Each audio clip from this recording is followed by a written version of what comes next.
রাজা কবি নীরেন্দ্রনাথ চক্রবর্তী পাঠ অঞ্জলা মাহাতো।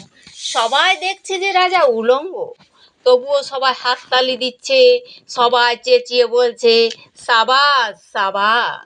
কারো মনে সংস্কার, কারো ভয়, কেউ বা নিজের বুদ্ধি অন্য মানুষের কাছে বন্ধক দিয়েছে, কেউ বা পরান্নভোজী, কেউ কৃপাপ্রার্থী, উমেদার, প্রবঞ্চক, কেউ ভাবছে রাজবস্ত্র সত্যি অতি সূক্ষ্ম, চোখে পড়ছে না, যদিও তবু আছে, অন্তত থাকাটা কিছু অসম্ভব নয়।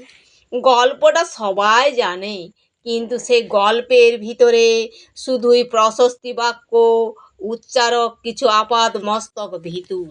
ফন্দিবাজ অথবা নির্বোধ স্থাবক ছিল না, একটা শিশুও ছিল, সত্যবাদী, সরল, সাহসী একটা শিশু। নেমেছে গল্পের রাজা বাস্তবের প্রকাশ্য রাস্তায়।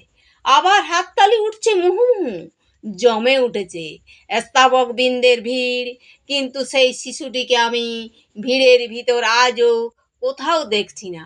শিশুটি কোথায় গেল? কে কি কোথাও তাকে কোনো পাহাড়ের গোপন গুহায় লুকিয়ে রেখেছে, নাকি সে পাথর, ঘাস, মাটি নিয়ে খেলতে খেলতে ঘুমিয়ে পড়েছে কোনো দূর নির্জন নদীর ধারে, কিংবা কোনো প্রান্তরের গাছের ছায়ায়? যাও, তাকে যেমন করে হোক খুঁজে আনো। সে এসে একবার এই উলঙ্গ রাজার সামনে নির্ভয়ে দাঁড়া।